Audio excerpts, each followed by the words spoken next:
Como um jovem DJ de rádio nos anos 80, fiquei muito emocionado quando consegui meu primeiro emprego em uma estação local. Mas a minha empolgação rapidamente se transformou em pavor quando fui designado para o turno da noite. Não eram apenas as horas estranhas que me enervavam, foram as histórias que ouvi de meus colegas de trabalho. Eles falaram de uma chamada misteriosa que atormentava a estação há anos. Ninguém sabia quem era o interlocutor ou o que ele queria, mas suas ligações eram sempre perturbadoras. O equipamento no estúdio funcionava mal e sussurros estranhos podiam ser ouvidos ao fundo. Alguns até afirmavam ter visto figuras sombrias correndo pelo estúdio. A princípio, descartei essas histórias como nada mais do que lendas urbanas.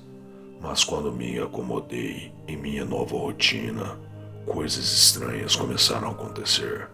O equipamento funcionava mal em intervalos aleatórios, e eu podia jurar que ouvi sussurros ao fundo de algumas das ligações que recebi. Uma noite, quando estava para fazer uma pausa, o telefone tocou. Eu atendi, esperando ouvir um pedido de música ou um grito. Mas assim que fiz minha saudação habitual, ouvi um leve zumbido do outro lado da linha.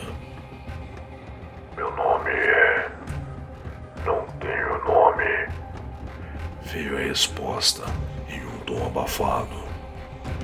A voz do interlocutor estava distorcida, como se não fosse humana. Tentei manter a conversa, mas o interlocutor parecia hesitar em falar. Toda vez que eu fazia uma pergunta, havia uma longa pausa antes de responderem. À medida que eu avançava, a voz do interlocutor tornava-se cada vez mais distorcida.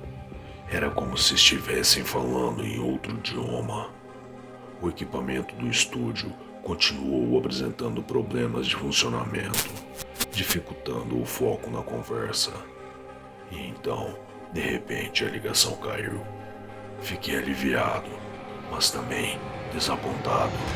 Eu esperava manter a conversa e descobrir o que estava acontecendo. Na noite seguinte, voltei à estação de rádio, sentindo-me ainda mais inquieto.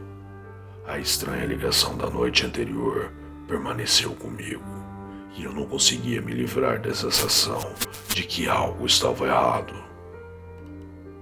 Ao me acomodar em meu assento, notei que o equipamento ainda estava com defeito. A mesa de som emitia um zumbido baixo e contínuo, e o microfone crepitava mesmo desligado.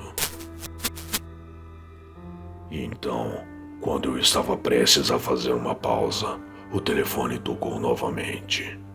Hesitei antes de pegar o telefone. Eu não tinha certeza se estava pronto para enfrentar aquele estranho visitante novamente, mas algo me obrigou a atender. Boa noite. Você está no ar comigo? Qual o seu nome?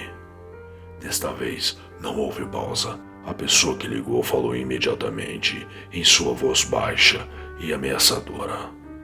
Você deveria ter me ouvido. Você deveria ter parado de tocar a minha música. Meu coração afundou. Eu nunca havia tocado nenhuma música que não fizesse parte da playlist de reprodução da estação. Mas antes que eu pudesse responder, o interlocutor falou novamente. Você não sabe quem sou, não é? Eu costumava ser um músico. Eu tinha uma banda e tocávamos por toda a cidade. Mas então algo aconteceu.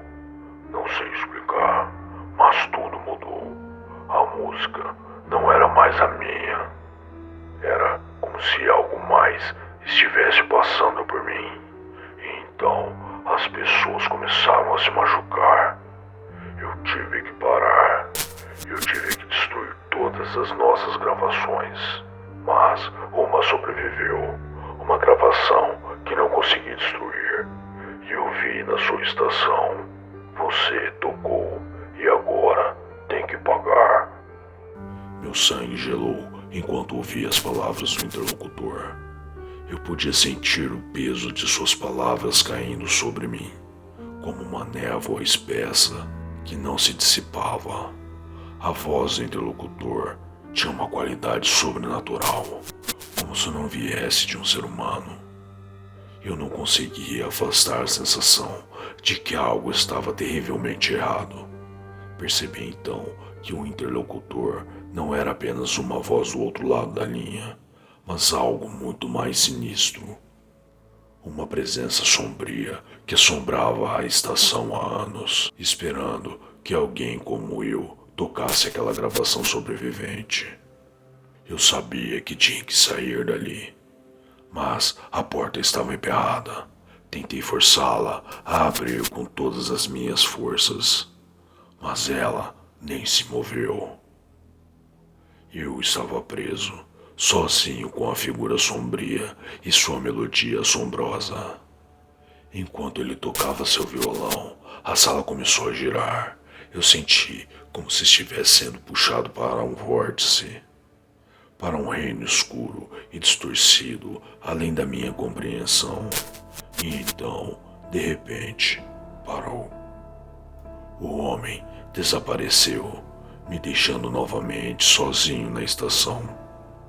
Eu estava tremendo, minha mente correndo, com o conhecimento de que algo maligno havia sido desencadeado naquela noite. Consegui escapar e nunca mais voltei à estação, mas as memórias daquela noite continuam a me assombrar até hoje. Sei que o homem do violão ainda está por aí, esperando que alguém toque sua música e o chame mais uma vez. Eu aviso você, caro ouvinte, se você ouvir uma gravação estranha no rádio, desligue-o, não toque, não ouça, pois se eu fizer, você pode desencadear uma escuridão além de seus pesadelos mais loucos, e pode ser a última coisa que você fará.